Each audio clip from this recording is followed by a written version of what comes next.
ताकतवर monsoon system Karachi से 320 kilometre के फासले पर है। चीफ मेट्रोलॉजिस्ट सरदार सरफराज का कहना है कि ताकतवर मानसून सिस्टम डीप डिप्रेशन की शक्ल में इस वक्त कराची से 320 किलोमीटर के फासले पर मौजूद है। अपने वीडियो बयान में सरदार सरफराज ने कहा है कि आज शहर में तेज गर्द आलूद हवाएं और आंधी चलने के साथ बारिश का इम्कान है। डीप डिप्रेशन में 28 से 33 आर्टिकल माइल यानी 60 से 70 किलोमीटर फी घंटा की रफ्तार से हवाएं चलती हैं। उन्होंने ये कहा कि बारिश का ये सिलसिला 31 अगस्त तक जारी रहेगा, जबकि शहर में दौरान बारिश अर्बन फ्लडिंग का खदशा बरकरार है। कराची में 100 से 200 मिलीलीटर तक बारिश भी हो सकती है। सरदार सरफराज का कहना है कि सिस्टम 10 से 15 किलोमीटर फी घंटे की रफ्तार से बढ़ रहा है और कल तक सिस्टम शहर के जनूब के जानिब ज्यादा करीब आ जाएगा, जिसके बायस मूसलाधार बारिश का इम्कान ज्यादा है। महकमा मौसमियात की जानिब से शहरियों को एहतियात की हिदायत की गई है।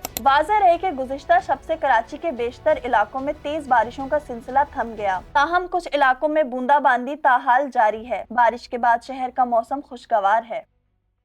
वॉइस ऑफ नेशन की वीडियोस देखने के लिए हमारा चैनल सब्सक्राइब कीजिए और बेल के आइकॉन पर क्लिक कीजिए ताकि आप हमारी तमाम आने वाली वीडियो से बाखबर रह सकें।